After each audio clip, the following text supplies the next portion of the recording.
Hello guys, आज चाहिँ म ओसाका छेउतिर जान लागेको छु। आज चाहिँ मेरो काम रहेनछ, काम छ भनेर आएको थिएँ रुमबाट। कति 1 घन्टाको यात्रा गरेर, तर काम चाहिँ आज यासुमी रहेछ। थाहा नै थिएन त्यो के सिफ्टहरू पठाउँदो रहेछ। सिफ्टहरू चाहिँ पढ्ने तरिकै थाहा भएन, त्यही भएर बिदा रहेछ थाहा भयो। अब चाहिँ पढ्ने तरिका थाहा भयो। अहिले चाहिँ ओसाकातिर जान लागेको छु। ठुलो ठुलो बिल्डिङ छ यतातिर। हेलो गाइस, यतातिर खतरा बिल्डिङ रहेछ पछाडिपट्टि। ठुलो बिल्डिङ छ, सानो मोबाइलमा सानै देख्ला। ल गाइस, म चाहिँ ओसाका छेउतिर जाँदैछु उतापट्टि।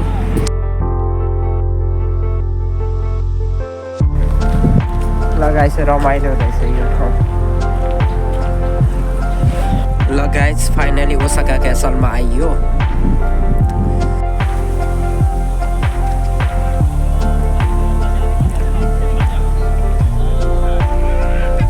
अहिले चाहिँ ओसाका छेउमा बसेर यहाँ यसो बिस्कुट पानीहरू खाँदैछु। आज छुट्टी रहेछ, छुट्टीको दिनमा यसो घुमफिर गर्न लागेको। साथीहरू सबैजना बिजी रहेछ, त्यही भएर म मात्र आइदिएको। जिन्दगीमा विदेश जाने सोच थियो, फाइनली आयो होइन।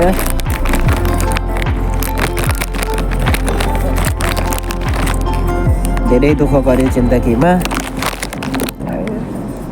भाडा धुनेदेखि लिएर ढल्लानमा गइयो होइन। सेक्युरिटी गार्ड बस्यो, अनि वेटर गरियो, छापाखाना मानि काम गरियो, अनि ज्यामी काम पनि हान्यो है। अनि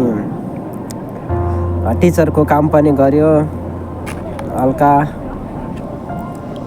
सबैजनाले मन पराइदिनु भयो, साथ दिनुभयो। आउने बेलामा पनि स्टुडेन्ट साथीहरूले धेरै गरिदिनु भयो।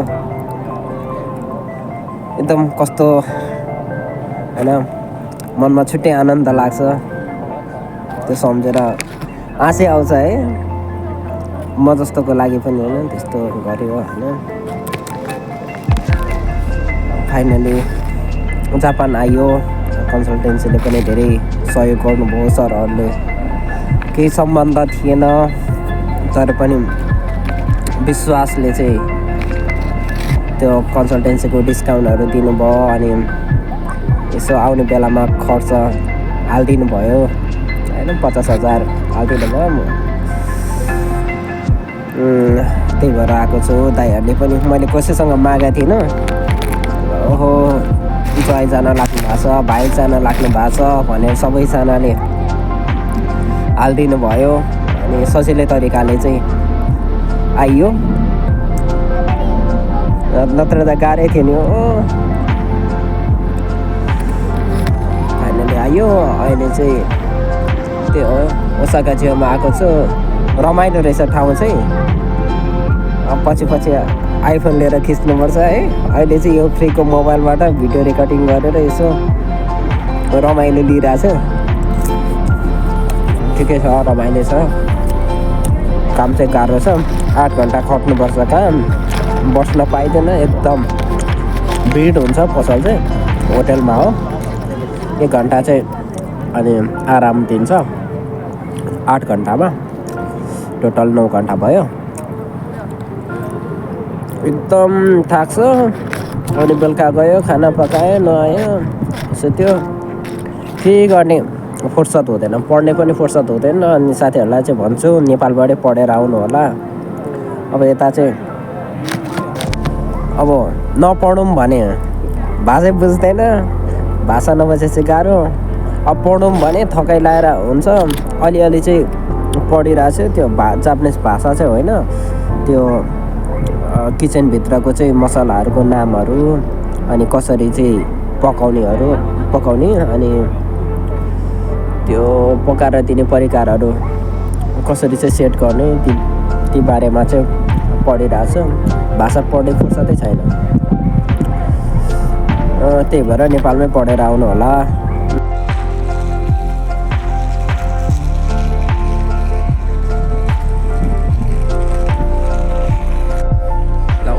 गेट छ त्यो गेटबाट छिरेर ओसाका च्याउ हेरिन्छ। अहिले चाहिँ यो ओसाका महल जाने बाटोमा छु।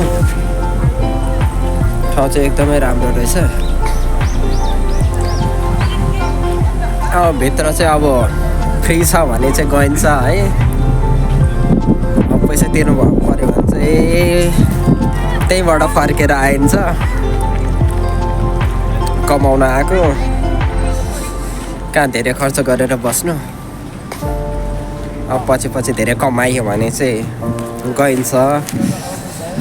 अहिले चाहिँ त्यही हो, परिस्थितिले मागे अनुसार गर्नुपर्छ गाइसहरू। ल गाइस गेटबाट चाहिँ छिर्न पाउने रहेछ। अब यहाँ अगाडि पनि गेट रहेछ। कहाँसम्म पुगिन्छ गइदिउँ।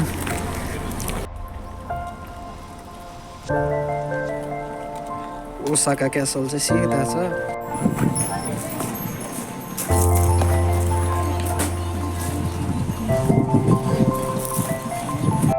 एकचोटि चाहिँ ऊ त्यो अगाडिको ढुङ्गामा चाहिँ चढ्न चाहिँ मन लागिरहेको थियो।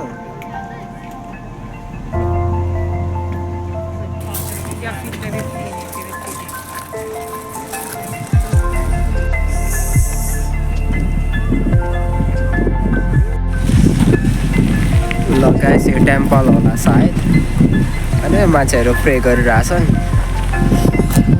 घुमफिर गऱ्यो अब चाहिँ लागिन्छ।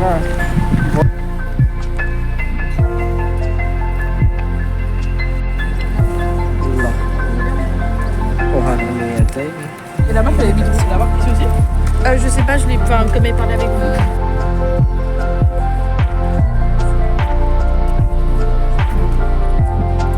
ल हेर्नु साथीहरू जापानिज थियो। यतापट्टि चाहिँ ओहानामी खोलिरहेछ। ओसाका च्याउ भने त्यही हो।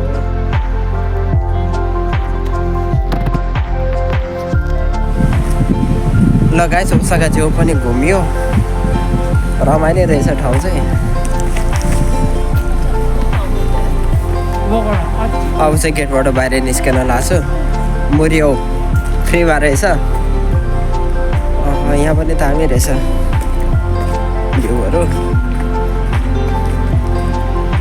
यो चाहिँ बाहिरको वरिपरि है यसरी चाहिँ घुम्न पाइयो। ठाउँ यस्तो रहेछ। ल गाइसहरू यो जिन्दगीले कहाँ पुऱ्यायो भने जसरी है। थ्याङ्क यू गडलाई यो ठाउँमा पुऱ्याउनु भयो होइन। एकदम खुसी लाग्छ यसरी होइन। कहिले नसोचेको कुराहरू भयो। ल गाइस घुमफिर गरियो। ओहानामी हेरियो होइन। बिस्कुट र लेमन पानी खाइयो। अब चाहिँ फर्किन लाग्छु। कताबाट आएको हो आउने बाटो होइन, अर्कै बाटो गइरहेको छु। उतानिर चाहिँ ओसाका च्याउ छ।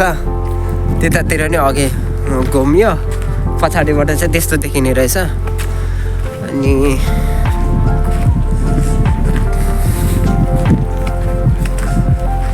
एकदम रमाइलो छ। घुम्ने बेलामा चाहिँ काम गर्ने बेलामा चाहिँ एकदम ढाड खुस्काउँछ है।